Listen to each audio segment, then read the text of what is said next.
It's trash day, I'm putting you out, it's trash day. Putting you out, it's trash day. Putting you out of my mind. It's trash day, I'm putting you out, it's trash day. I'm putting you out, trash day, I'm putting you out of my mind. Now I'm gonna clean up, now I'm gonna clean up, now I'm gonna clean up the house. I'm taking all your garbage, taking all your garbage, taking all your garbage. It starts with some beer, so you shouldn't have fear. Two garbage guys with facts, but they both still have tact. It's that time at last for the best damn podcast. It's Can Crusher Day! And welcome to Can Crusher Spotlight. Mark Martinez alongside the English professor, and there is a major buzz happening in Can Crushers right now. There really is a major buzz going on because we are talking to one half of the Killer Bees, B. Brian Blair. This is so exciting, John, because one of our favorite tag teams, when they donned the masks and they had confusion running amok against the heels, I loved it. Yeah, it was a fun time. The 80s were just stacked with teams, and the Killer Bees were really close to the top of that list. Yeah, I want to ask him some questions about working with Bret Hart, something like that. You know, what do you think you're going to ask him? I want to find out about his training because I found out that he trained under Hiro Matsuda, who broke Hulk Hogan's leg. So wow. I want to find out if Blair got his leg broken too. Yeah, well, we're going to hear the interview John and I had with B. Brian Blair right after you hear from our great sponsor, Collar and Elbow. And, John, you look great in the shirt today. Thank you. It's comfy. I say it all the time. It's comfy. When you order from Collar and Elbow, make sure you type in Can Crushers, capital C and a capital C on the crusher. You know, just keep it together, one word, Can Crushers, and you'll get 10% off of your order. Have it be discontinued, sales, whatever. You get 10% off using that Can Crusher promo code. And let's go down right now, John, hey? Let's do it. Wrestling. A love and a passion we all share. I've started a wrestling brand. The wrestling brand. A brand founded on the aspects of wrestling. Two entities working together to create a product that connect emotionally for people everywhere. Collar and Elbow is the brand. Passion and love for wrestling is the drive. I am Al Snow, and this is Collar and Elbow, the wrestling brand.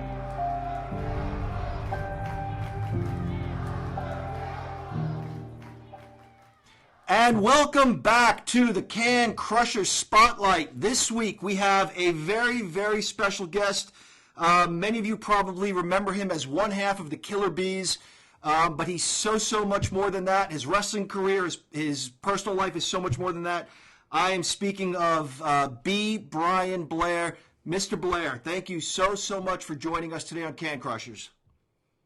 Well, it's such an honor to be on Can Crushers. You know, the Killer Bees been from Maine to Spain. I've been from New York to Holland, and on the way, I spread a lot of power, guys. You know, I've been from ocean to ocean and coast to coast. I've been north, south, east, and west, but right now, Can Crushers podcast is what's buzzing the most. And I heard something about Al Snow, that he's got the hottest clothing company in the country right now, and I can't wait to hear one of his commercials again, because they just turned me on, just like Head does. Wow. Wow, a big Head fan. Oh, yeah. It's pretty comfy stuff, Brian. It really is. Al's a great guy. Yeah, he really is. Mark can attest to that. Anyway. So thank you again for coming on. And like you said, you've been all over, north, south, east, and west. Let's go. Let's start way back. You maybe like a lot of other wrestlers had intentions to maybe play football. Is that correct? Yes. I played football since junior high school, actually, at Webb Junior High School in Tampa. In 7th grade is when I started playing football all the way through college to my junior year at Louisville, and played at St. Leo College for one football semester there, which is just north of Tampa, when Tampa U folded their football program, which was heartbreaking to me because I used to sell sodas and watch Paul Orndorff, number 40, for the Tampa Spartans, who 2 out of the 4 years he was there as a fullback, and Freddie Solomon was a quarterback. The only person that beat Freddie Solomon's receiving records for the 49ers is Jerry Rice. John Matuzak was on that team. I mean, they were stacked, but they were number 1 in the nation,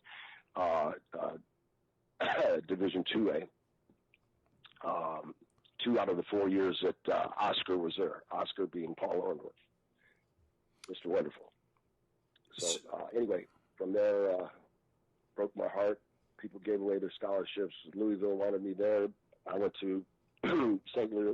Leo College and played for Tyrone Morrison, who was highly recommended. He had coached at Alabama, and it was a lot of fun, a lot of great stories right in there. But I never talked wrestling. But yeah, I always enjoyed football, but at a young age, I saw Gordon Soley on Channel 44 WTOG here in Tampa, and the first guy I saw was Jack Briscoe, and I thought, wow, what a man, and this guy can wrestle. And back then, everybody believed. I mean, just like, we didn't have Tampa Bay Lightning, we didn't have the Tampa Bay Rays, we didn't have the big Lightning or anything. We had college football, Saturday nights, the stadium would be packed for the Spartans. And then we had wrestling, and every Tuesday night the Armory would be packed. And the first time I went there, Steve Kern let me carry his bag up, and I got in for free because I had no money. I just went there on a dream. My parents were divorced when I was young, and I lived on my own since I was 16. A lot of people don't know that. I was born in Cary, Indiana. Lived there till I was 10 and a half, and it was a rough life, guys. Let me tell you something, John. It was brutal. And I was only myself and one other white family in the neighborhood, and we had no prejudice, or everybody was colorblind. All my friends were black or deep Hispanic, and it was a lot of fun. There was a lot of rough stuff going on. Anyway, when I saw Gordon Soley and Jack Briscoe, I knew then what I wanted to be. I wanted to be a professional wrestler, and I believed. I think when I went to that first Lutheran church in Gary, Indiana, and first time I went to Big People's Church, and the pastor was preaching on the power of prayer, and he said, and I'm listening really intently now, trying to be a big guy, and the pastor said, whatever you want in life, you can have, you can be. It may not be tomorrow. It may not be It may not be a month or a year, whatever he went on. But eventually, if you work hard, if you're an earnest person, and you really focus, you're going to get what you pray for. So it was Matthew 21:22 is the scripture. And I remembered that so intently. And I got on my hands and knees. I could not wait to get home that night. And I could not think of what to pray for. So I first said, well, maybe I could have $1 million. I'm thinking, man, I'm 10 years old. They're going to take that $1 million right away from me. And I thought, well, I loved Corvettes. And I thought, yeah, I'm going to pray for a blue Corvette. Well, maybe a red one. I could pray for both of them. So I started saying, I'm going to pray for a red and a blue Corvette. And I'm 10 years old. I can't drive. I'm going to have to look at them for several years. So then I really thought, and I said, yes, dear God, I want to be Superman. So I prayed every day. I'm serious, guys. This is a true story. I got down on my hands and knees, and I said, dear God, please make me Superman. I want to be Superman. And I do stupid things like jump off my bed that I shared with 2 other siblings, and put a towel, wrap a whatever I had, a towel or sheet, whatever. Your cape. Jump off, and I couldn't fly. Knocked my head into a wall. It hurt like crazy. So, I just look at my arms, and nothing was getting stronger. And this kid named Billy Kempinski, one of the white kid in the neighborhood, he told me, "Brian, you're foolish, man. I can't believe you've been doing that. You're so stupid. You can never be Superman. He lives on television and wears a costume."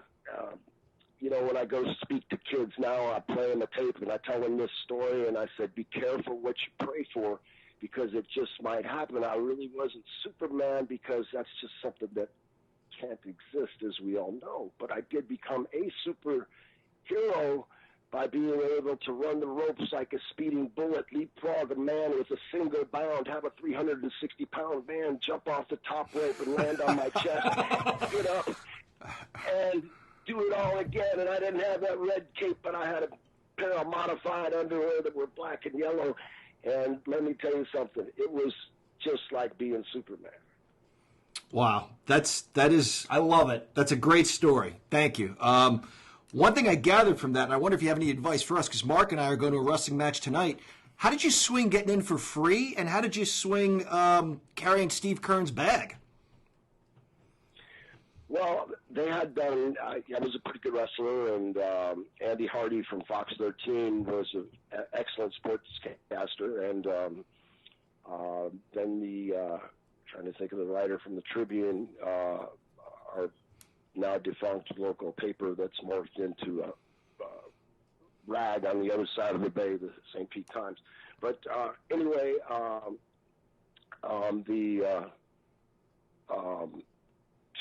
where was I at right there? I just had one of my carrying Steve Kern's bag and Steve Kern's bag. Yeah. So anyway, I had gotten all this publicity about growing up tough and being a good athlete, and Eddie Graham.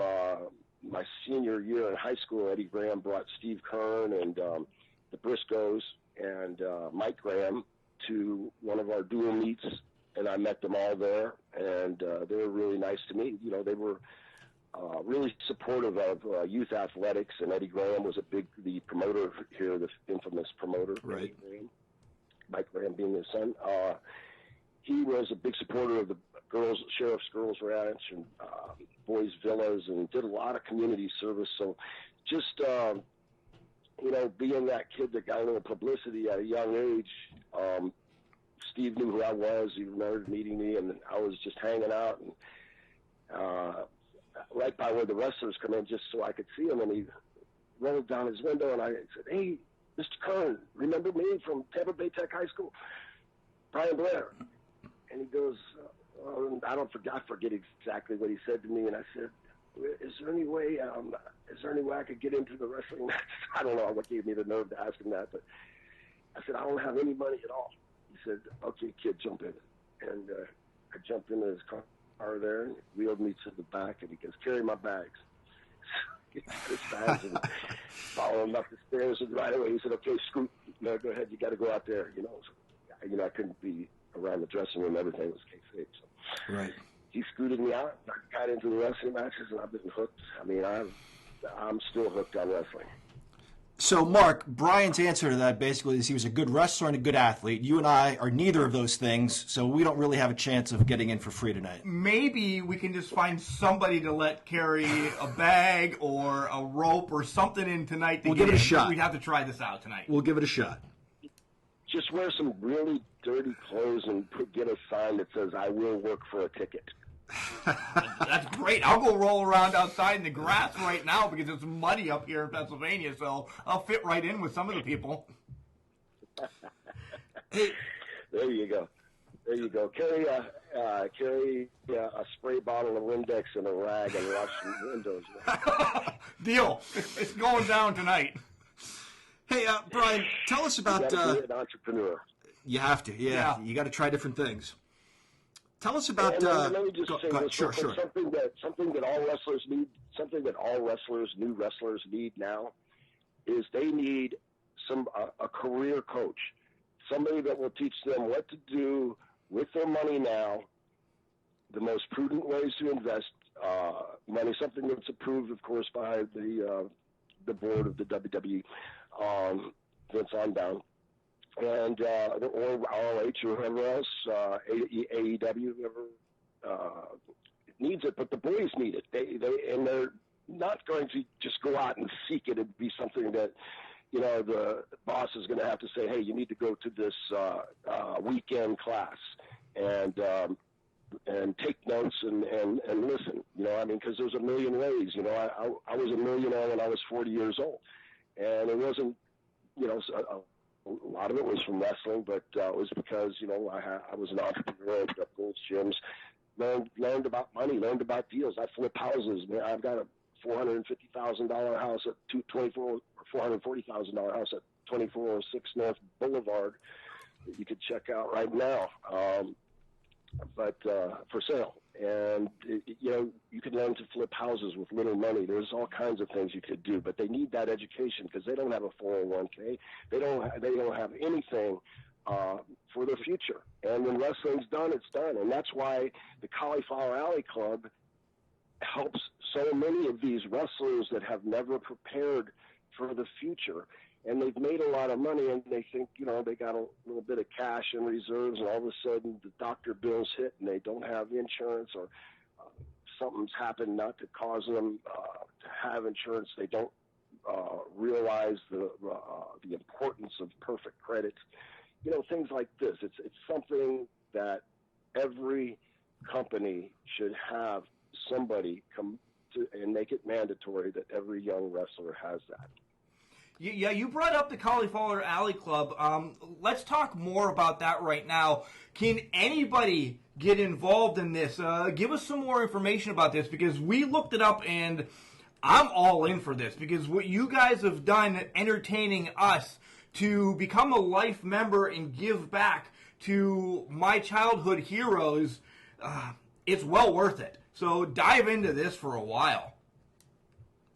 Well, first, we appreciate you guys so much for your support. Can Crushers podcast, John and Mark, you guys have been fabulous for us, and then we appreciate that. I mean, anybody, as long as you're a nice person, that's all. And we have thrown people out.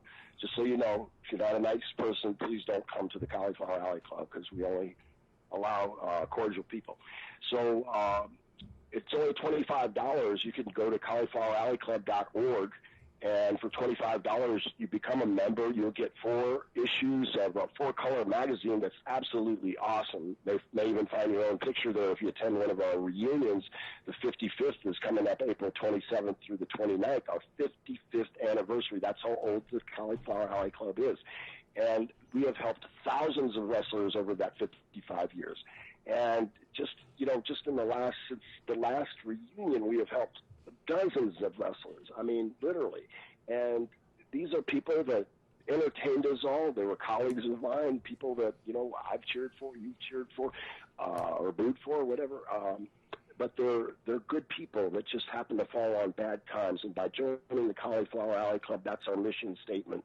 We give these people that fall on these bad times due to no or minimal fault of their own, either, you know, you can't call lack of preparation, but the diseases, you know, the divorce, things that just happen to the guys. It's really tough, but when you see them smile, you know, when you see when you make Tony Marino be able to hear again, when you give Brickhouse Brown an extra 6 or 8 months of life. Wow. Had he known about the Cauliflower Alley Club 4 months earlier, he'd be alive today. I mean, they were treating him with stage 2 cancer with just pain pills. Nothing. I mean, nothing. So by the time he called the Cauliflower Alley Club, Rocky Johnson called me and said, Brian, there's a guy named Brickhouse Brown, you know, and I said, yeah, I know who he is. We just never worked in the same territory. Well, he's in pretty bad shape, and he needs some help. Gave me his number. I called him. He told me about the stage 2 cancer. I talked to a couple people on the board, one of our attorneys, Bruce Tharp, because he went to a doctor, and the doctor, we paid for his next doctor appointment that he got, and the doctor wanted to cut his testicles off. asked him where he got the doctor out of the Yellow Pages, so we hunted him a good doctor, got him to a good doctor. He didn't have to get his testicles cut off. Oh, my God. He did have to get some chemo. He had to get some chemo and some radiation, and we took care of that. We helped him tremendously, and, it allowed him to come to the Cauliflower Alley Club and get the first Courage Award. And we do that every year, and it's a surprise. So you can come, if you're a member for $25, you can come to the reunion April 27th through the 29th. For $125 covers everything. 2 wonderful meals. The talent that we have this year is going to be off the top. I mean, amazing. We've already got commitments from some people that I cannot say anything to until after October 15th, or I would be the first to let them know on your show. Nuts. We should have scheduled this later. Yeah. No. Oh, well. No, that's okay. That's okay. Hey, Brian, where do you guys get the resources to do these great things that you're doing? We get them from, there's a lot of members that join their payroll. There's people that work at Smith Barney and a few other companies that have payroll deduction if they want to give $10 a month to their favorite charity. Of course, on a $25 membership we make after we send the 4 magazines, the beautiful certificate. Mine's still hanging in my wardrobe. You get that beautiful certificate for $25. We still make about $10 off that. We make $25. I mean, we're a 501c3, so our finances are an open book. So it costs us $100 per person to rent all the space that we rent, because there's so many things going on, from the seminars to the bowling tournaments, cribbage tournaments, strut offs. I mean, chop contest. There's just all kinds of free wrestling matches, 2 nights in a row, all kinds of stuff going on for that $125. Wow. And it's an amazing thing. But I just feel so blessed. Just all you got to do is go to caulifloweralleyclub.org. And all your listeners, I would really appreciate that. I mean, the guys would really appreciate it. You don't have to like me, but I'm sure there's some guys that you like that you're going to help. You're going to help them. And so, you go to the reunion. Like I was saying, it's $125. The Cauliflower Alley Club makes $25 there. And then we have some other generous people that, just donate out of the goodness of their heart because they can. Right. Right. After we get done recording, I'm going to jump over, John. After we get done recording, Brian, we'll leave this in the podcast as well. I'd like to talk to you about what more the Can Crushers can do for that, because, again, I want to, with everything that went on in my life recently, I want to give back to my childhood dreams, my stars, my heroes. This is something that's hitting me really hard right now. Oh, I can imagine after what you've gone through, Mark, and I just, again, losing your dad.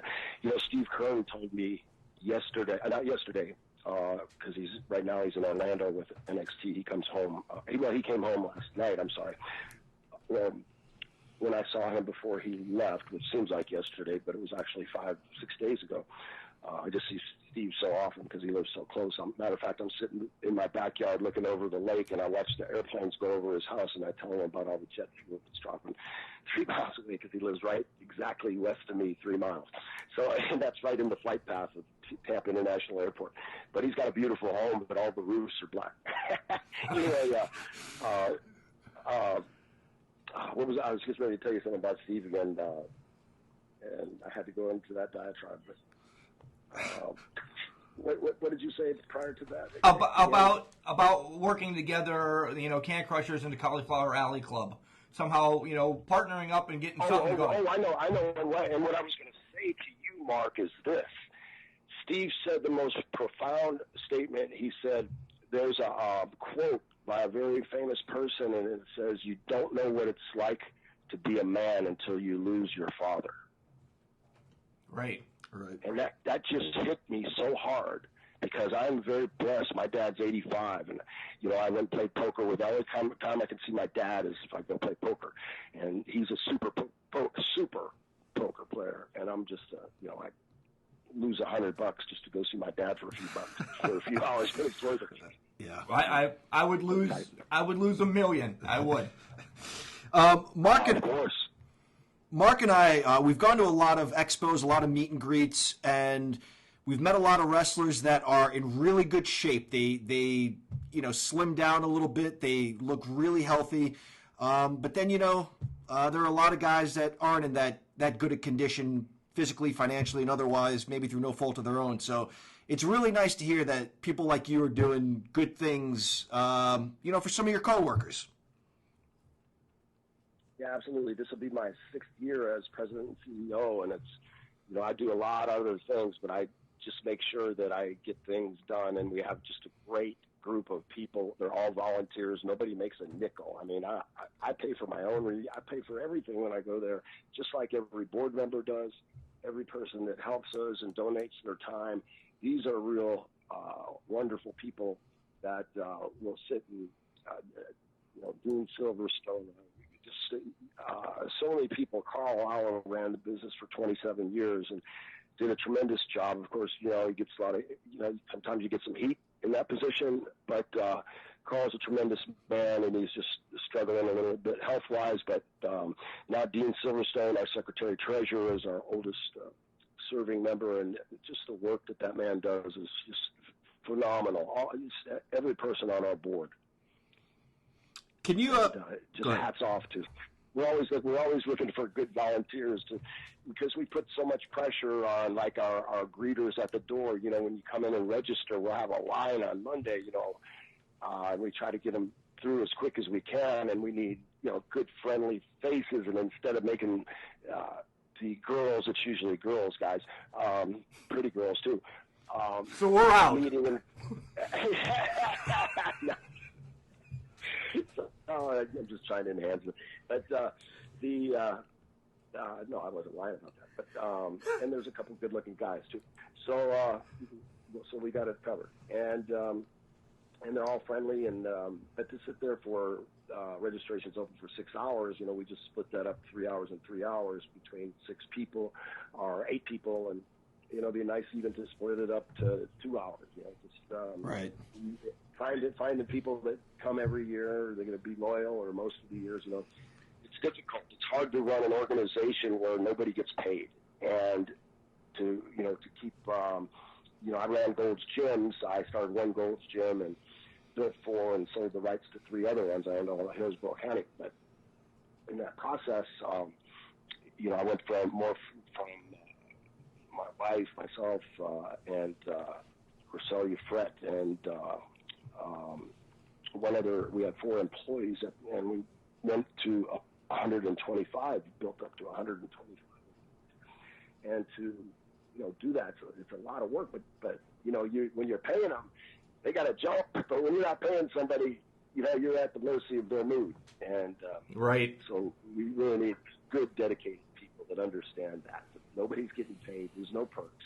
There's nothing other than the fact that you feel good about doing good for others. Right. Can we talk about Hiro Matsuda for a minute? I love Hiro. That's how Legends Lunch started. I do Legends Lunch every 3 months here. I'm glad I got to call Bob Cook. I'm glad you just said Hiro Matsuda. No problem. Did he break your leg on day 1 and send you home? He broke Hogan's ankle. Right, I know. Yeah, he didn't do that to you too? No. Almost. Oh, he's almost broken everything on my body. He stretched me, places I didn't know I could be stretched. When I first went there to start training, it's not like you go pay somebody $1,500 and go start training, and they're going to tell you to get a headlock. They didn't even smart me up. I would go between college, right after high school I started, and the first time I went there, I don't know, we did like 100 Hindu squats. I had never done Hindu squats, 100 push-ups. Eventually we got up to doing 500 sets of 100, 5 sets of 100 push-ups, 5 sets of 100 Hindu squats. And, I knew how to amateur wrestle. I didn't know what jiu-jitsu and hooking and that art was, and Hiro was a master of it. And, I'd all of a sudden get on top of him and think, all right, and I'd start screaming, he's going to break my ankle. He'd ankle pick me or something. And, I'd tight waist him, and all of a sudden he'd double wrist lock me. Every time when you're an amateur wrestler, you set yourself up for hooks all the time. And so you got to learn how to wrestle defensively, and Hero was such a master of that. And the third day, the first 2 days down there, I puked both days, rolled out of the ring. That third day, I rolled out of the ring, and just sitting there, and he's looking at me, staring at me, and all of a sudden he took the front of his foot, because he never wore shoes or boots, and lifted my chin up, and he said, "What's the matter, boy? You know, puked today." But I haven't eaten since the last time I puked. Japanese humor is a little different humor, I guess, but apparently that kind of really made him laugh, because he turned his head for like 30 seconds. He would not turn toward me, and I could see his ears lift up. So I think he liked me after that. He wasn't quite as hard on me that fourth day, and not that it was easy. It was never easy. And during the 3 summers that I broke in with Hero, I was blessed to be able to do that. Besides Hero, I mean, we had Carl Gotch, I mean, so many, Gordon Nelson, all these hookers from Wiggins, and, the Briscoes, Bob Backlund, everybody, Morocco, all guys would come down and do stuff with you. Morocco wasn't an amateur wrestler, but later on, when we finally got to learn what a headlock was during my 3rd summer. But Hero was just a man's man, and that's how Legend Sludge started. We just started taking Hero out when he got cancer, and God bless him, he's in a better place, and he was just a tough guy. Was going with Hero a location choice because it was close, or, of course, because it was Hero? I mean, it's probably a rhetorical question, but was it that way, or because Hero was Hero? Right. It's a great question, John, and it's because Hero was with the Florida Championship Wrestling office. He owned 2% of the office. Eddie Graham didn't want any wrestler to ever get their butt kicked, because they had made professional wrestling in Florida. If you look back in the Florida territory days, everybody that was everybody came through Florida. Florida was one of the hottest territories in the nation. Yeah, it was. Down. And I'm talking about New York, too. When you go population for population, Florida probably beats New York for the amount of people you have to draw from. And back in the day, I'm talking about back up until like 1985 and 84. And anyway, Hero was that part of the office. He was like the enforcer, and you couldn't come from somewhere else unless you were, broke in and one of the promoters, because it's very tight knit. I even have I have notes from Leroy McGurk from because he ran Mid-South or whatever with before it was Mid-South with Watts, and Leroy gave me a Halliburton, and inside that Halliburton was all the NWA notes. Leroy was blind. I mentioned there's some notes from the thing, and he said, "I'll just read them." Started reading them, and he didn't say nothing, so I just stuck them back in the Halliburton. But it tells every promoter that was there who they're voting on for the world title. Even Vince McMahon Sr. came to these meetings, and they'd have them in Las Vegas, where the Cauliflower Alley Club always holds their events. Not always, but generally that we will be there for the next 2 years. So at least, and so these are very, very interesting to see. And Eddie Graham, being the owner of Florida, again, he didn't want anybody to get their butt kicked. He was very proud of the wrestling. Kayfabe was huge back then, and if you didn't, if one of the promoters from this conglomeration didn't send you there, you weren't just going to come in off the street and say, "Hey, I want to try out." Well, lots of guys did that. I'm not saying you couldn't do that, because they loved that. Well, I would say at least 100 people came during the 3 summers that I was trained with Hero, and the only other 2 that survived that was Hogan and Orndorff. Wow. Yeah, people ran out without their clothes. I mean, even Danny King, Spivey left, all kinds, Scott Hall left, all kinds of people left. But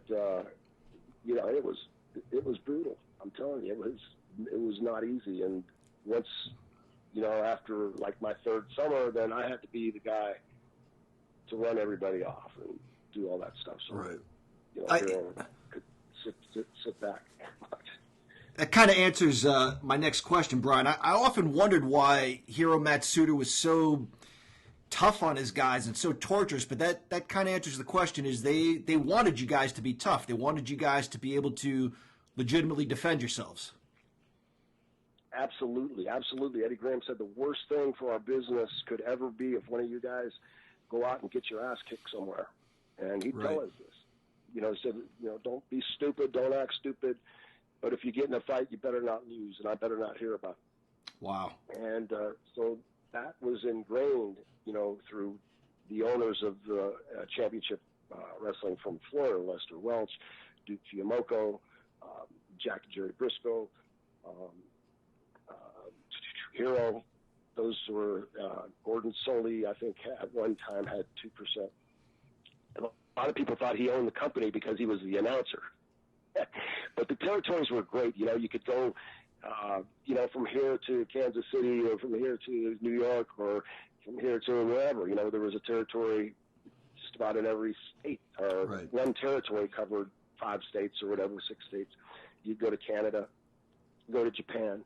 You go all over the world. It was just super. And you know, when Vince took over with WrestleMania 1 and raided all the territories, of course the territories closed, and now, you know, he's done the next best thing by creating NXT. But even with NXT, they're under a lot of pressure, going out with all the cameras always on them. You don't have, they're not, you learn more like high spots and reading scripts and things like that, where in our day you learned to wrestle. It said wrestling on the marquee, and we had to learn, you know, obviously guys like Andre the Giant can do that, or big guys, you know, they didn't wrestle. You had to learn to work with other gimmicks too, but he liked most of the promoters. I mean, even Vince McMahon Sr. when I went there, and that's why they put the strap on Bob Backlund, because they realized the value in people that could wrestle, but the psychology, people don't react the same in Tampa as they do in Tupelo, Mississippi, or Dyersburg, Tennessee. You know, you may go out there and they buy some chain wrestling. I'll try to speak in today's terms, some chain wrestling. We would just call it working a shoot. But, you know, you start out chain wrestling. If they're buying that, keep doing it and listen to the crowd. You know, why do you got to chop meat, punch, kick, gouge when they're buying something as easy to do as that? When you're working with each other, it's like harmony. It's a broomstick, you know, one tackle, drop down, arm drag. You know, you work the arm to, you're telling a story, you know, I'm going to break his arm, and, you know, then I'm going to put him into camel clutch or whatever in my finisher, or break his back, work on his back, and, you know, try to get something that goes along with your, you know, with what your finishing move. Right. So that psychology is, you know, Triple H can still do it. Randy Orton can still do it. You know, there's got a lot of guys, Chris Jericho, you know, these guys can all still do that. But the art is really becoming a lost form. Are you saying it's entertainment now more than wrestling? I'll throw that question out right off the bat. Absolutely. I mean, how else, when you give 16 false finishes in one match, that's freaking ridiculous. Right, thank you. Out a cannon and shoot somebody. Right. I just to maybe play devil's advocate here just a little bit, Brian. Macho Man versus the Dragon, WrestleMania 3 is considered one of the best Intercontinental title matches, one of the best WrestleMania matches. 22 false finishes in 16 minutes. You know, why is that the exception? And I agree with you. You see so many finishing. Let me just stop you. Let me stop you right there. 1 second. The reason is because that was so different, and that's what made that match so good. I was an eyewitness to that match. I watched it. I had goosebumps. Because that was a wrestler's match. But in other words, that was a match that every wrestler should watch to learn from. And that's basically what the business has kind of morphed into, only those false finishes were, if you notice, if you go count those 22 false finishes, they weren't like killer finishes like some of them are today, you know, with the Hurricane Ranas, all the stuff, all the, stuff off the top rope. And, of course, Macho was famous for going to the top rope, but that was an elbow, I mean, we're talking, these 360s. And, the stuff they're doing off the top rope is highly dangerous. I mean, you could see there's a YouTube thing that I saw the other day where the guy goes to do a flipping type move and lands straight on his head, and he broke his skull. Oh my gosh! Man. Wow. Have you seen that one? I have not yet. No. I don't. You should use YouTube on it. Just put YouTube wrestler breaks skull doing move. That's probably all you would have to put in there. But it'll show you the danger of what these guys are doing. Just one time off. I mean, Right. There's guys, like Rey Mysterio Jr. I mean, he was a pioneer at that. And in my vision, in my mind, Mick Foley is the one that raised the bar for the higher and more dangerous high spots. When he was in ECW and would do this crazy off-the-wall stuff. I mean, Mick Foley's the only guy in this business, and I love Mick. Mick is a true gentleman, intelligent man that's filled with integrity, and that's probably the highest compliment that I could give somebody. And Mick, we had a match in Hartford, Connecticut. It was Brunzell and I against Mick and Terry. I don't know. Enhancement talent guy from the 80s, Brian? Yeah. Gibbs? I'm Terry Gibbs. Gibbs, yeah. Terry Gibbs. So anyway, I tell Nick, I'm going to give him the bee sting, where I hit the rope, jump off with my ass on his chest, but he's got to lift up, and I'm explaining how to do it. You got to do a sit-up. Do just like right when I'm in the air, do just like about a 6-inch sit-up, about this much, and that way you won't feel a thing. Tuck your arms tight, and I'll try to be as light as possible anyway. So I'm in the mid-air, and Mick does an Undertaker. Sits all the way up where his face literally hits me in the crotch, and I come straight down. I come straight down on his mouth. I said there was no place for me to land. A chest and a mouth is a big size difference, and so his two front teeth were backed all the way backwards, and blood's coming out of his mouth, and he comes up to me and he goes, "Oh, Mr. Blair, there was such an honor for me to work with you. Oh my gosh, I can't believe it." I said, "Oh my gosh, Mick, I'm so sorry. I didn't know I hurt you when you came up with it." Anyway, that's I'll leave it right there. But Mick was the only guy that I ever really hurt, and I still feel bad for that. But one other, it takes two, yeah, for sure. Yeah, for sure. One other quick question about Hero. You said this was over the course of 3 summers. Are you working during that time too? Are you wrestling at that time? You traveling, or are you just kind of staying put and training with Hero over the course of 3 years? Yeah, because I was going to college and playing football, and so I just I did wrestling as well. We did interstate wrestling at Louisville, Moorhead, Eastern, Western, lots of different colleges. We had a 220-pound weight class there, whereas in high school you had 198, and my natural weight in high school is 212. I just couldn't get down. There was no way for me to get down that light, so I just always wrestled heavyweight. And there was no limit there either. I'd always have to wrestle guys, 280. Even back then, there was guys 280, 300 pounds. But college was different. So I in the summertime, I always had a job. I've worked really since I was 12 years old. I don't even remember not having a job. So, but we knew what time we had to be, what time training was, from what time to what time, so I could, make a schedule. And always had to have Tuesday nights off to go to the matches, but and then just went back to college. Okay. When you saw Hulk Hogan in Florida, did you have an idea of the potential this guy had? Yeah, I used to actually sneak in the bar. He played for a band called Ruckus, and they were playing at a bar called The Other Place. actually not too far from where I live now. And he was just like a freak, just a big, long, blonde-haired, handsome guy with big muscles. And so, they were really over as a band. And I had met Terry then, and I don't remember how I used to sneak in the bars, but I was going there since I was 16. The age then was 18. I even bartended at a hooker bar, which some of these stories I'm going to save for my book. But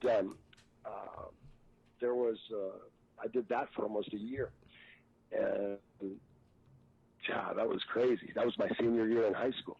Right, a Yamaha 200 from Town and Country to Tampa Bay Tech, which is about straight down Hillsborough Avenue in Tampa, which is about 12 miles straight down. And believe me, even in Florida, it gets cold in the wintertime, guys, many days. And cold for us is, like 35, 40. When it gets 35, 40 here, it's cold.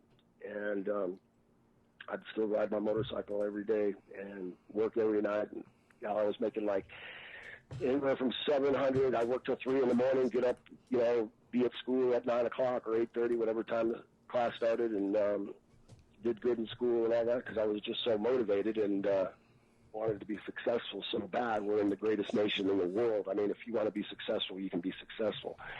You have more opportunity in this nation. It's just amazing.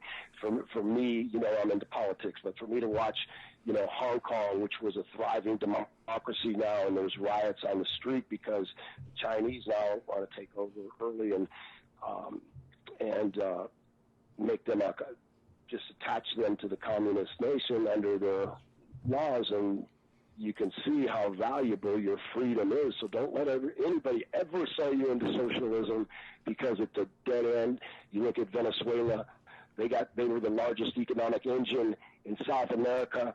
They are now the worst economic engine in South America and one of the worst in the world. People are waiting in line for 10 hours to get a quart of milk. And it's at exorbitant prices. It's crazy. So cherish your freedoms, guys. And, for sure.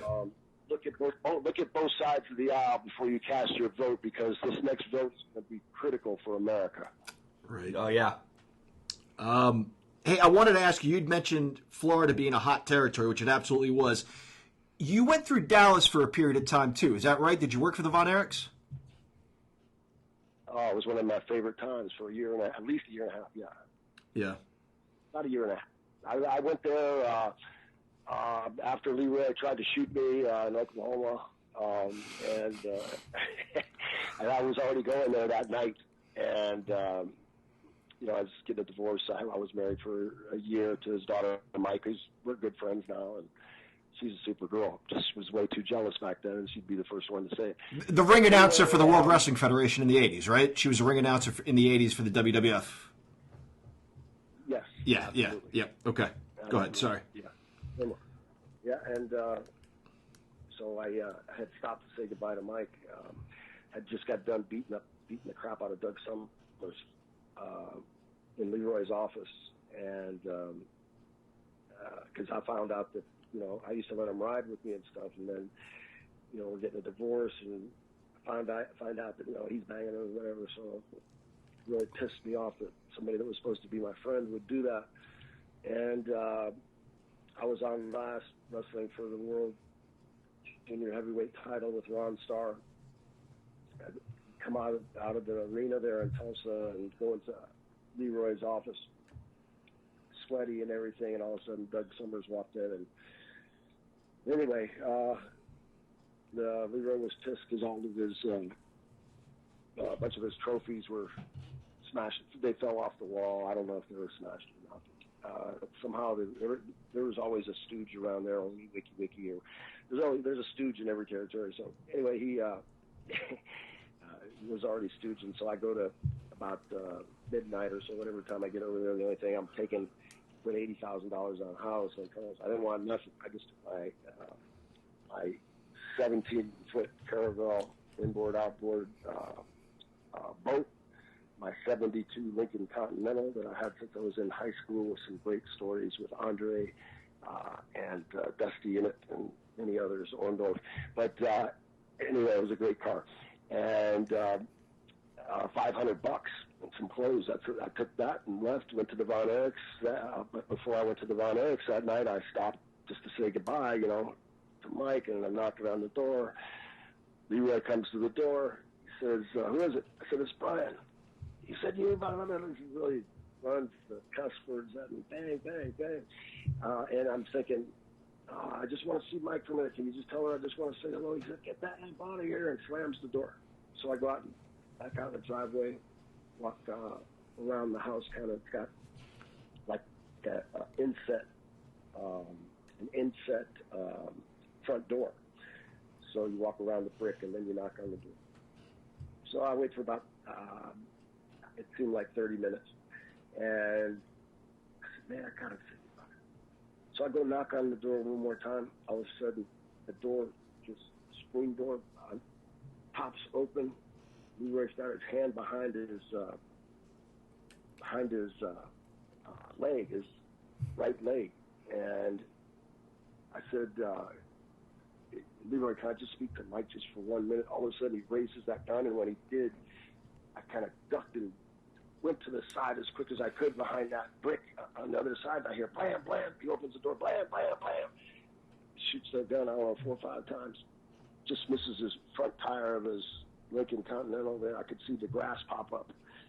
And that scared the pee out of me, guy. I got to tell you what, it really scared me. So, Holy cow. Man, yeah. I went back to my car.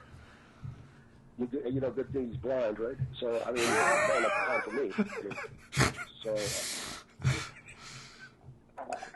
I go around to the back to the window and just want to see Mike say goodbye. And I look, and I could see like something that looked like a mummy laying across the couch, and Mike's got like a bowl in her hand. Michael Kathleen has like a bowl in her hand, and a spoon, and she's feeding this mummy. Well, that was Doug Summers on the couch, and so that kind of just broke my heart. And I just went in my car and headed south to Dallas, Fort Worth, and Von Erichs had a surprise waiting on me as soon as I got there, and the relationship blossomed. And I see Kevin. I was just at his house just about 2 years ago in Kauai. Got a beautiful, beautiful house, and he's still with the same girl, Pam, was his girlfriend then. And he's a super, super, super guy. And I really miss the boys a lot. All of them. I had a lot of fun with them. Of course, Chris was young then, and Mike I could never see being a wrestler because he had asthma really bad. It was a lot of fun during that time, and Fritz would put $100 in my paycheck, $100 bill above the other whatever the payouts were, and just thanked me for watching over the boys. And he wanted me to be the good influence on the boys, and I don't know if that was the wisest thing to do, but no, I mean, we all learned from each other, and we had a great time. Yeah. One other quick question about Leroy. Do you think that was because he didn't want you with Mike, or because you were leaving the territory, or a little of both? That's pretty extreme. No, he was mad over the all of his trophies getting. He thought they described it to him like every one of his trophies were broken. I see. Okay. So he just kind of conjured that up in his mind. I don't think he really. I don't know. Honestly, you never know what other people are thinking. Right. So, another good question, John. Yeah, thank you. In the early 80s, you had a couple of stints with the WWF. You're teaming up with Tony Gurria on TV. You're teaming up with Bob Backlund. You also had some good TV matches, I guess, with your good buddy, Mr. Wonderful Paul Orndorff. Paul Orndorff and I had a match in St. Louis at the Keel Auditorium. I believe I had black trunks on. There's one with black trunks, one with red trunks. I don't know if they showed the one in the black trunks in its entirety. That was joined in progress. Was he in that? That was joined in progress. That match with the black trunks is joined in progress. Yeah. Yeah. I wish I could get the whole thing. I probably could if I asked Vince. But anyway, that match right there, I mean, to me, it felt just like a really, really good match like I had all over with Orndorff. You know, I had to get, it was Tito and my responsibility to get Orndorff ready for Hogan. And, you know, that's how things work when you book properly. And so, you know, everybody believed that, you know, I needed to beat, and I could beat Orndorff. If they didn't believe that, you would never get that kind of a reaction. And so at the end of the match, Chief comes up to us, Chief Jay Stradbone, says, hey, Caesar wants to see you. Caesar was Chief's nickname for Vince Jr.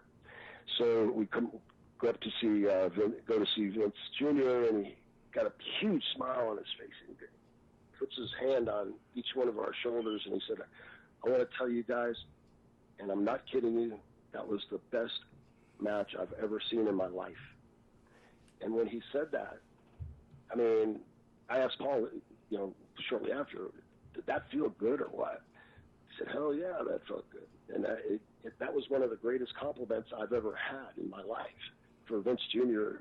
to say that, I'm sure he's seen a lot of better matches since then.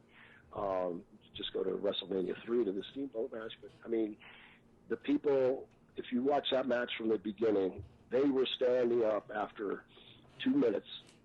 And if you watch them, they sit down maybe for just when we want them to, and they shout and scream and do everything else. I mean, they were at the edge of their seats. It was, you could just feel the electricity in the air that whole single match.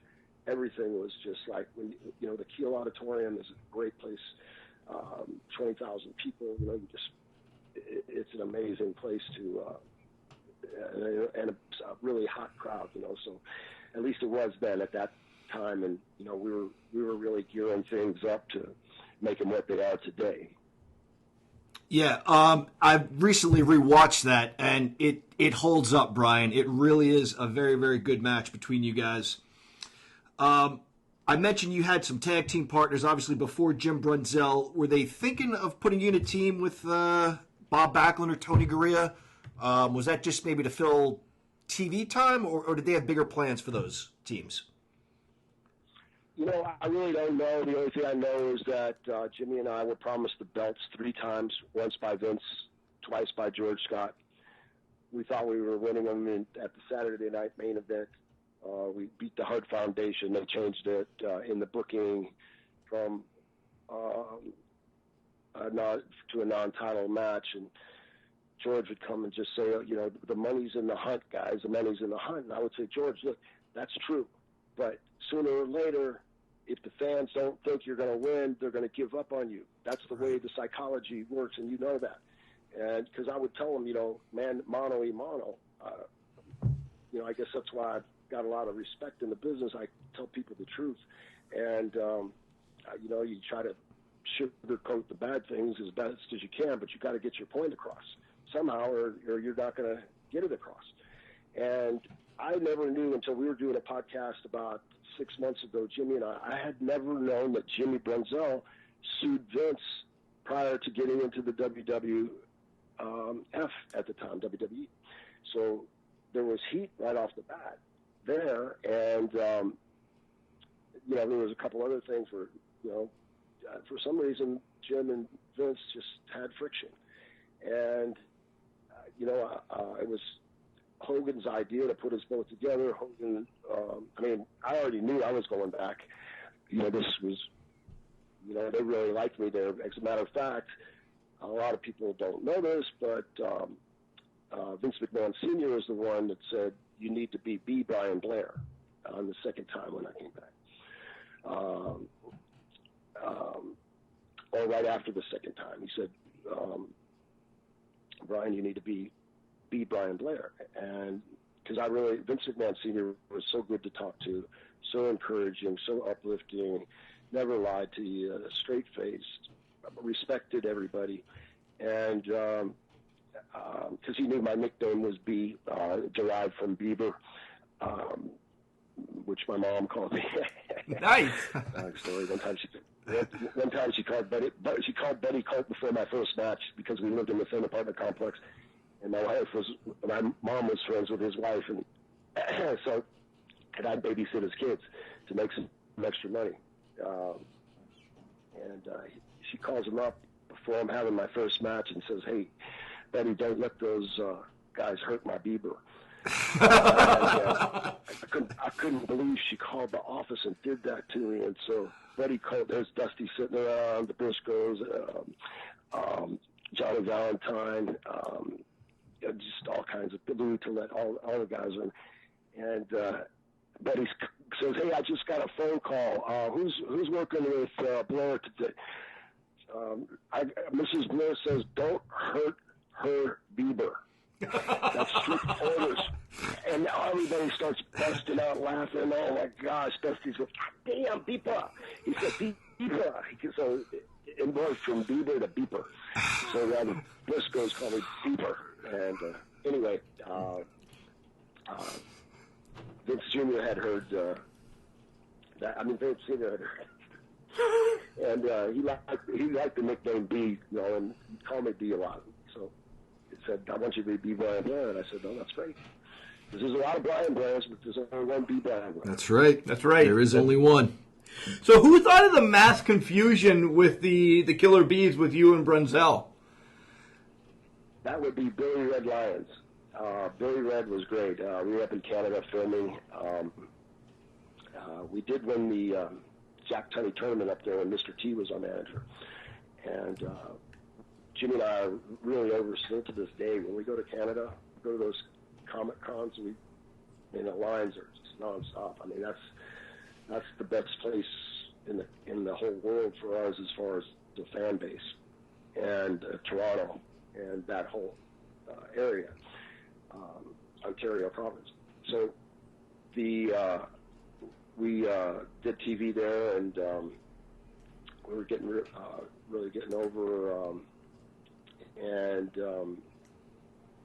Billy Red said, I was a heel, and when my partner and I tag team, we'd wear these masks, and we'd switch, and it would get so much heat. He goes, "I'll bet you if you did it as a baby face, if you let the heels get enough heat on you, that it'll really get over." And Jimmy and I both thought about it, and we agreed, well, let's try it. So we had these masks made, and I still have my masks. And we did it the first time, and the people just popped like a son of a gun. And then Lord Alfred Hayes called it mass confusion. So it was Billy Red Lyon's idea, and then Lord Alfred Hayes coined it mass confusion. It was certainly a lot of fun, and it also worked because you had guys like Jim the Anvil Neidhart and Bret the Hitman Hart getting really, really upset every time you pulled one over on them. Bret says you guys were the very best. I mean, think about that for a second. What are your thoughts on that? The Hitman says the Killer Bees were the very best opponents he ever faced. Well, first off, I really appreciate Bret, whom I think is one of the very best. And obviously, the proof's in the pudding. But so many people, Bret put it in writing in the book, for which I'm very grateful, and others with broad knowledge would say the same thing. Why don't you guys have the belts? Why don't you guys have the belts? When we got to the peak of our being hot, it was just time. It was just time. You're that or turn us heel. Do something. But don't let us, die on the vine after giving you 3 years of our lives. And so it's just even more reason why the Killer Bees should be in the Hall of Fame. And, for the amount of, we worked more matches. I mean, we worked 67 straight days without a day off. We worked, because they'd have an ABC, we were running 3 towns a night. I mean, they're just, anywhere we went was just, I don't care if we were in Harrow Arena or Syracuse, New York, or wherever it was just sold out. And it was a good time. I mean, it was packed. People were making money. The business was really becoming a white collar, not just a blue collar, but a mixed collar business. And, it's just more proof by the number of matches we had, the quality of matches we had, what our opponents said about us, which is really what you should really listen to because they're the people that really know. Gives us every right to make our case to be in the Hall of Fame. I mean, I didn't get as many votes as Jesse. He became the governor, but being the county commissioner countywide of Hillsborough County and running in 5 different elections, you know, I've had close in totality as many votes as Jesse had. And, you know, saving a city, just an entire county that's 1,078.2 square miles, Hillsborough County, that has over 1.3 million people. I had cost-saving ideas that saved our county, which is audited over $1 billion. We had almost a $6 billion budget, $5.7 billion budget. Some of it would be pass-throughs. It's a long explanation. But anyway, we had a major budget, but I came up with ideas like senior zones where you didn't have to buy traffic lights, just make a school zone on steroids. A bunch of cost-saving ideas that save lowered millage rates, which that's how we base our property taxes on. All 4 of my years, and got the largest millage decrease in the history of Hillsborough County. So I saved the taxpayers over $1 billion. You know, that's a big deal. I sold my Gold's Gems for $2.1 million, which is public record, debt-free. You know, when I was 40 years old, and so, you know, I've done a lot of things besides that lay merit to being in the Hall of Fame, and you know, that's really what's missing. That's the empty void in my heart right now. Even though we're in the Iowa Hall of Fame, it's not like being in the WWE Hall of Fame. Right. Yeah, the Hall of Fame without the Killer Bees is not a Hall of Fame. It's not a Hall of Fame. Let's be honest. Yeah, not in our childhood. Not happening. You had mentioned a possible heel turn. Was that a thing? Because I came across a rare match, and anyone I've spoken to has not seen it. It's Hulk Hogan versus the $1 Million Man, Philadelphia, lumberjack match, and at one point, a masked bee trips Hulk Hogan from the outside. Hulk drags the bees into the ring, beats them up, tries to unmask them, but they're wearing masks under the masks. Was that you guys? Was that somebody else doubling as the bees? Because we never heard about it again after that. No, remember when I told you, I said to George, either give us the belts, right, turn those heels, or do something? Well, that was his experiment with turning us heels, which wasn't much of an experiment. It was, to me, a kind of a lame finish, and we probably potatoed Hogan so much that he doesn't like that.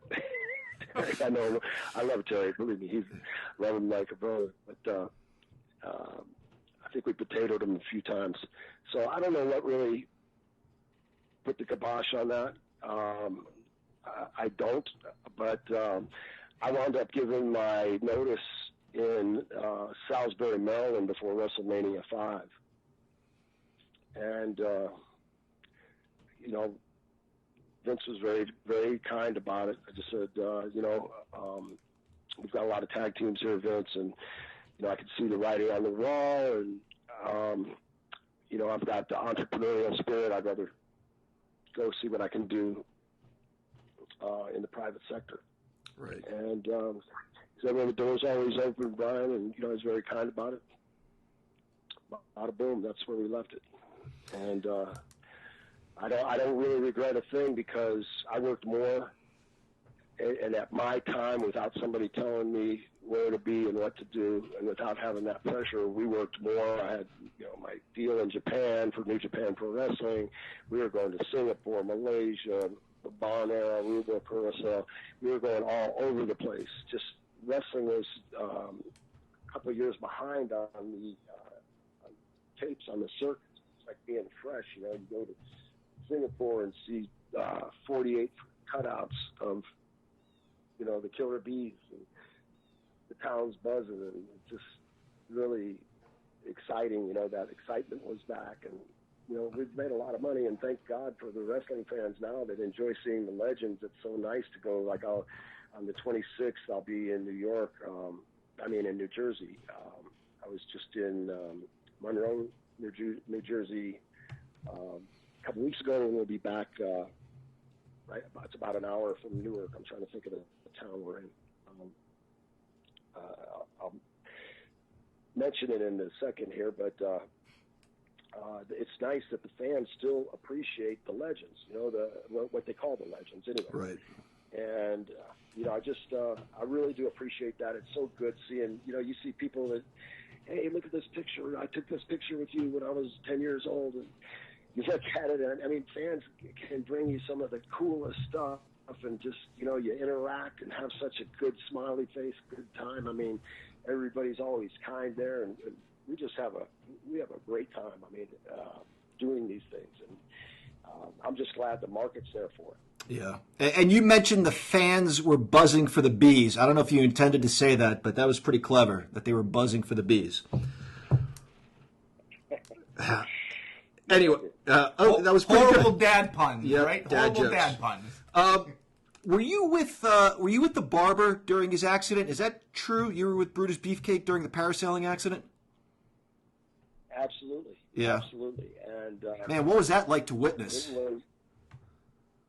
It was pretty brutal because Beaver was in water above his waist, and a guy named Paul and I were holding the parasail up. I wasn't about to do this, but then whoever was on the parasail, Mike Hannes, who owned the boat and the property, was like 100 yards or so.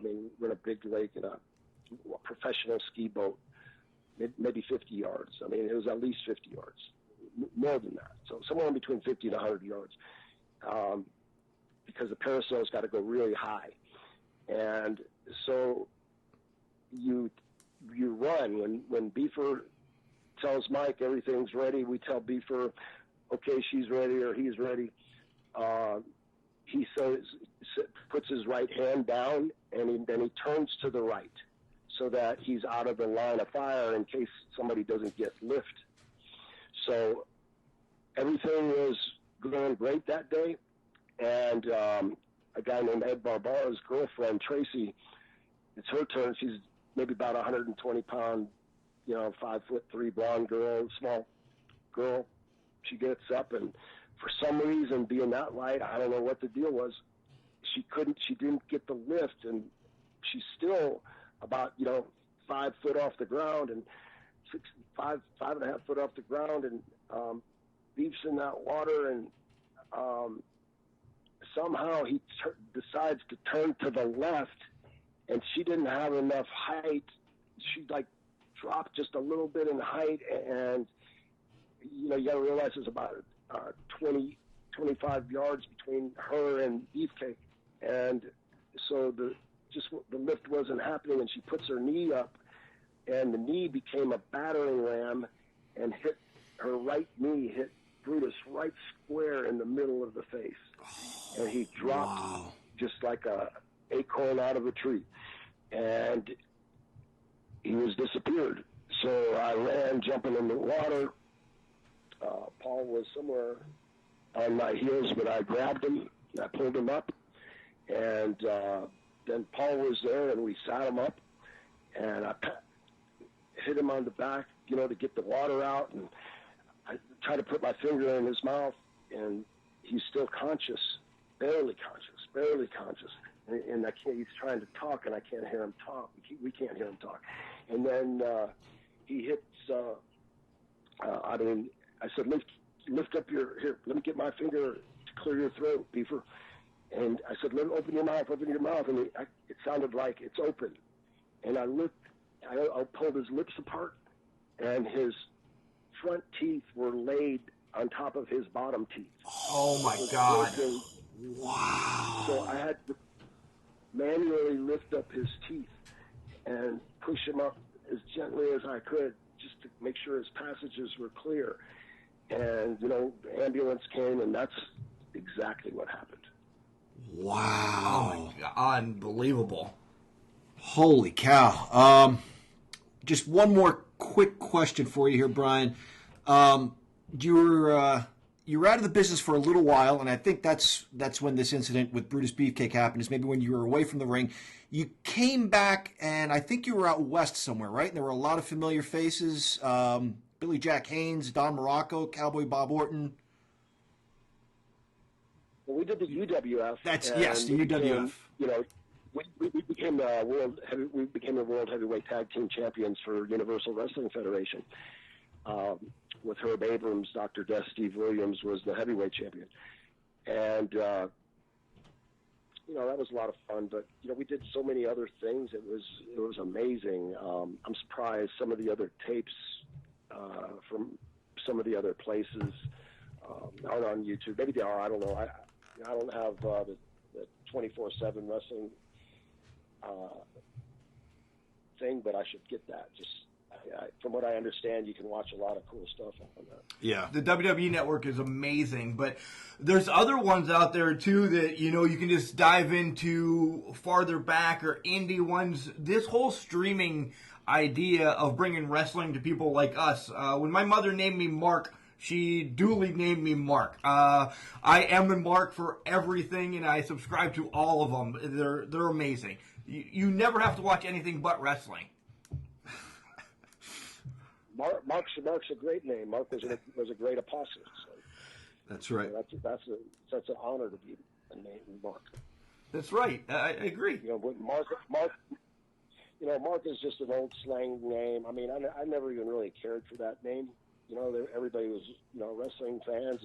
Most of them became everyone I talked to became friends just about. I mean, you'd find a couple especially in Philadelphia. Golly, that was, of all the places I've ever worked in, Philadelphia has Boston, not Philadelphia, Boston. Philadelphia's ref, but Boston has the worst heel fans. I mean, they're good for the heels, but bad for the baby faces. I mean, they'd spit on the baby faces. This one guy, I don't know if somebody was trying to kill me or Orndorff, but somebody threw an elbow pipe. Dick Worley's giving Orndorff and I the instructions, and they had a wooden barricade at the old Boston Garden. I'd always sit in Larry Bird's locker because I loved Larry Bird, so I'd always sit there. Everybody would, even if I was a little late, hey, don't sit in Larry's seat, look at this. But I was just, because I'd talk about the Boston Celtics or whatever. So, out of nowhere, I see something whiz past my eye while Worley's giving us the instructions, and then I dropped like almost to my knees because I heard it sounded like somebody shot a shotgun. And what it was, the announcer on the side, or the timekeeper, picks up this elbow pipe. If it would have hit Worley, Orndorff, or I, we would be dead if it would have hit us in the head. I mean, it was a big elbow pipe. This is how brutal they are. And in the same match, I got Orndorff down in an arm bar, and he's got his right arm up, pantomime, and let me go. And it hurts. And all of a sudden, something whizzed past my eye again, and I look, and Paul's bleeding. His mouth, his blood starting to just run out of his mouth. And I look, and there's a little miniature bottle, like a clear vodka or gin bottle. And Paul got up and started just beating the shit out of me. And I said, Paul, golly, I said, I didn't throw that bottle, man. Loosen up. He said, how bad am I hurt, beep? And then he potatoed me again. How hard am I hurt, beep? Boom. I said, Paul, come on, man. I can't even talk. You hit me so hard. He was very mad. He was mad. Madder than a hornet after that elbow pipe. And then when that bottle hit him, I mean, that set him off, and he saw all the blood because Mr. Wonderful didn't want any imperfections on his pretty face. Yeah, pretty I face. understand that. Yeah. Look at mine. Hey, Brian, tell us where we can find you. Where are you going to be? Are you on social media, Twitter? You have a Facebook account? Yes, both. We've got the Killer Bees account. We have a Killer Bees store at the killerbees.net. I have Twitter at KillerB1, the number 1 B, KillerB1B at Twitter, and Facebook. We have B. Brian Blair. We have Killer Bees and Brian Blair. So I'm on I'm on those quite a bit, especially Twitter. Are you doing a comic book convention or an autograph signing or anything like that coming up? Yeah, I've got a ton of them booked. I was just trying to think of where we're going to be in Newark. I was just looking for that. The town that I'm in, it just says Newark, New Jersey on my calendar event. Sometimes there's so many towns. It's sponsored by the 80s wrestling group. Let me see their Twitter handle. I could have just found it right then. But I mean, this card is loaded. That's why I'm so excited. Like, I haven't seen the Brooklyn Brawler in forever. You know, it's just right. just not just him, but I mean, there's a ton of people coming. But it's at 80s Wrestling Picks. Oh, that's their. It's 80s Wrestling Picks at Twitter, and it should be on there. Twitter. It's in Freehold. Okay. You ever heard of Freehold? Yes, absolutely. Yeah. It's October 26th of this year in Freehold, New Jersey. I just found it on Instagram. Okay, perfect. Yep. That's good. Then we're, Paul right now is, I'm one of the only guys that he recognizes. So, I go with Paul wherever he goes. And so if people want to book Paul and I, or the Killer Bees and I, or Tatanka, or, golly, I help a lot of guys out, but you can always hit me up at Killer B1B on Twitter, or hit me up on Facebook or whatever if you're looking for some good talent. We're always looking for some good promoters. And while I still have you on the air here, Brian, I told you in conversations we've had, we shoot for 45 minutes to an hour, but you have been so generous and so forthcoming with your stories, with your time, with the rescheduling. Really, we can't thank you enough. You were a childhood hero of ours. We loved the Killer Bees growing up, and it's been a real pleasure and a privilege to talk with you today. Well, thanks, John, and thanks, Mark. It's been an honor to be on Can Crusher's podcast. And where do I get the Al Snow T-shirt? I mean, where's his line at again? The T-shirts are being made. We will, off the air, get your address and be sending you one. Probably in about 3 weeks they'll be here. Oh, cool. Awesome. Very good. Well, all I can say is you guys keep on buzzing along with your fans. I wish you health, happiness, and God's blessings, and try to find a way to be nice to somebody, because this world needs it right now, and we need to love each other and quit fighting over politics and stuff, and start respecting each other again, and being the good Americans that your mom and dad taught you to be when you were younger, and that God wants you to be now. Thank you all, and God bless. Keep on buzzing. What an awesome interview that was, Mark. We learned so much about B. Brian Blair within the world of wrestling, outside the world of wrestling, and some of the good work he's really doing for retired professional wrestlers. Yeah, the Cauliflower Alley Club. You're going to see that a lot on Can Crushers. John, this is something legitimately we didn't know was out there until a little bit before we had this interview with Brian, and it's something that we want to support wholeheartedly. Can Crushers are going to be all in. Yeah, for sure. Once he pointed that out and talked about it a little bit, and we've done a little bit of reading, it's certainly something that I think connects with us at Can Crushers. Yeah, and if you're a wrestling fan across, look it up. Really, caulifloweralleyclub.org.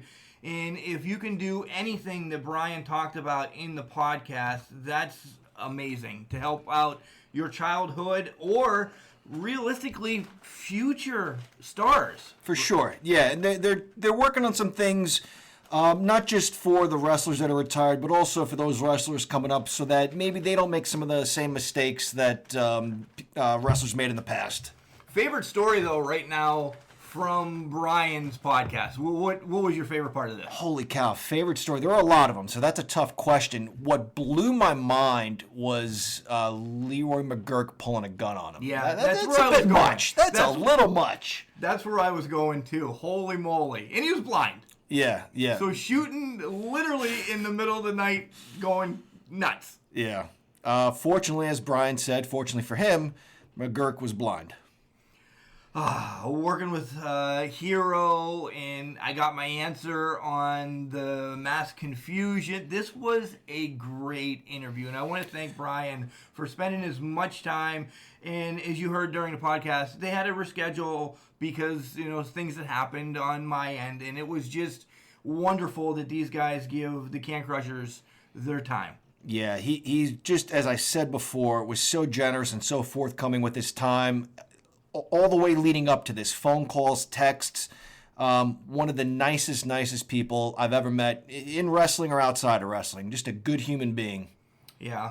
Again, guys, if you have anybody else you want us to talk to, or, you want to reach out to another wrestler, send them our way. cancrushers69@gmail.com.